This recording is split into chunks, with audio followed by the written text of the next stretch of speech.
Dear friends, Assalamu alaikum, Shalom, Om Shanti. Greetings of peace, prosperity, and a bright future. My name is Dr. Iyad Abu Mughli, and I am the founder and director of the Faith for Earth initiative at the United Nations Environment Programme, UNEP. I have been working with the UN for more than 26 years in different positions, different countries, but always have been focusing on environmental governance and justice.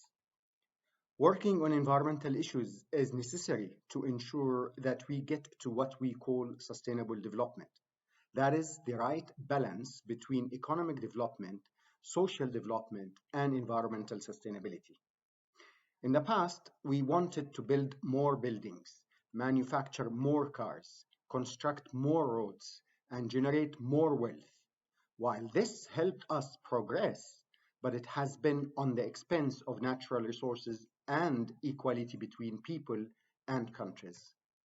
Where I work, the United Nations Environment Programme is the highest level international UN agency responsible for monitoring the state of the environment, highlighting what is going wrong, what might go wrong, and what are the policy choices that we must adopt to tackle these challenges. UNEP is responsible for convening policymakers to adopt decisions that help governments discuss and address environmental issues, including climate change, nature degradation, and chemical and waste pollution. Our approach is to work on the root causes of environmental degradation. These root causes are not only the extraction of fossil fuel and mining other natural resources, but also are represented by the overconsumption of natural resources beyond the carrying capacity of our only Earth. Science tells us that we are consuming more than 2 times what Earth can sustainably provide. Thus, we now need almost 2 planets, but in 50 years, if we continue the same way, we need 2 more Earths.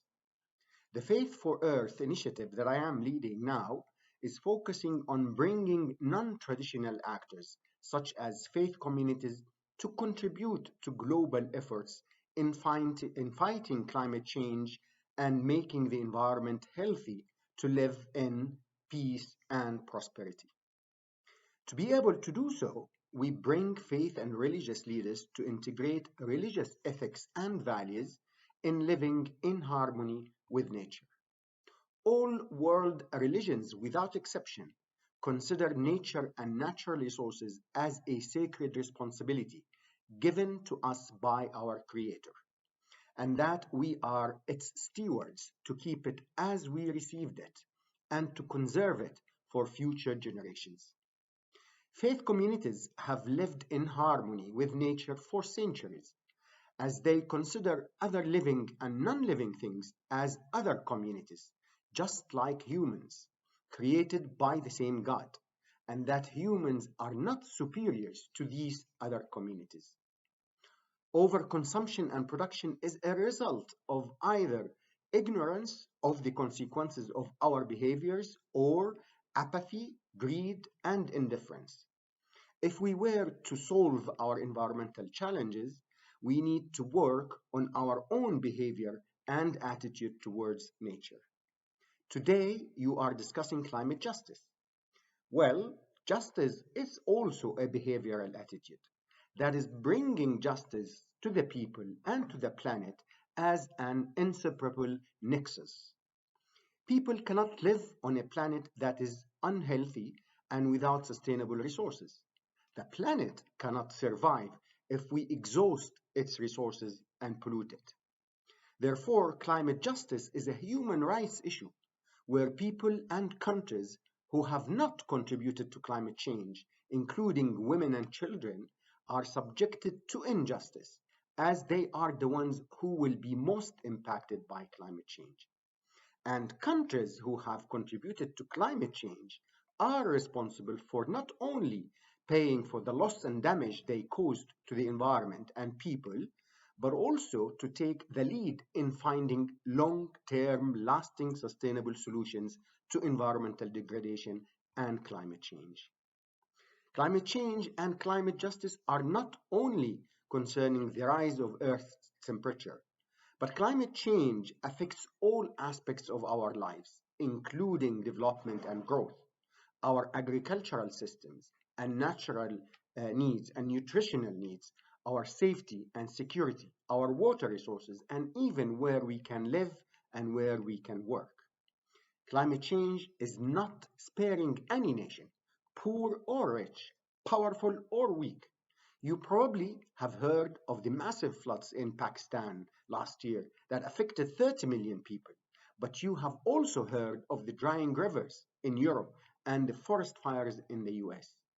Young people like yourselves have a major role to play in ensuring justice is practiced and solutions are found. First, seeking information and knowledge of what's happening around us and what is causing all these environmental challenges.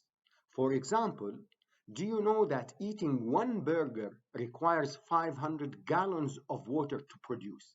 That is the same amount of water necessary for a person in developing country for 2 whole years. Second, make your voices heard through participating in schools or community appeals to politicians demanding immediate action on climate change. Tell them that their actions are affecting your lives and your future prospects. And third, practice climate justice yourselves by being mindful of your own attitude and behavior towards the environment. What you do, what you buy, and how you behave with nature, although minute, collectively will have a great impact on environment, positively or negatively. Start by making changes in your school and neighborhood. Start by recycling and reusing. Minimize your waste. Eat healthy vegetables and fruits, and in every occasion, plant a tree. We at the United Nations have recognized the role of young people in being change agents towards more just world and in fighting climate change. In addition to providing support to children and youth through environmental educational systems, we are mobilizing the youth as change agents. At UNEP, we have established a Faith for Earth Youth Council at the global level composed of 11 young men and 11 young women to be the voices of young people at intergovernmental meetings such as the Conventions on Climate Change, Conventions of Biodiversity. They represent all major religions of the world from all regions of the world. We have also established national youth councils in the UK, in India, in Ethiopia, in Bosnia, and in Jordan. I encourage you to form your own national community or even neighborhood councils to collectively work on addressing these challenges. We have hope in the young men and women you represent. You are the change makers.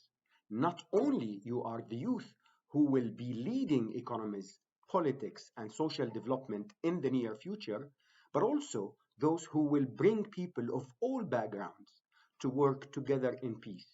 Your diverse backgrounds is your power that should move you forward for the sake of humanity. I am hopeful in the future because your generation has the knowledge under your fingertips. You have the motives, better education, and the technology that will enable you to act on living in peace and not in war with nature. I wish you all the success and productive deliberations. I leave you in peace. Thank you very much.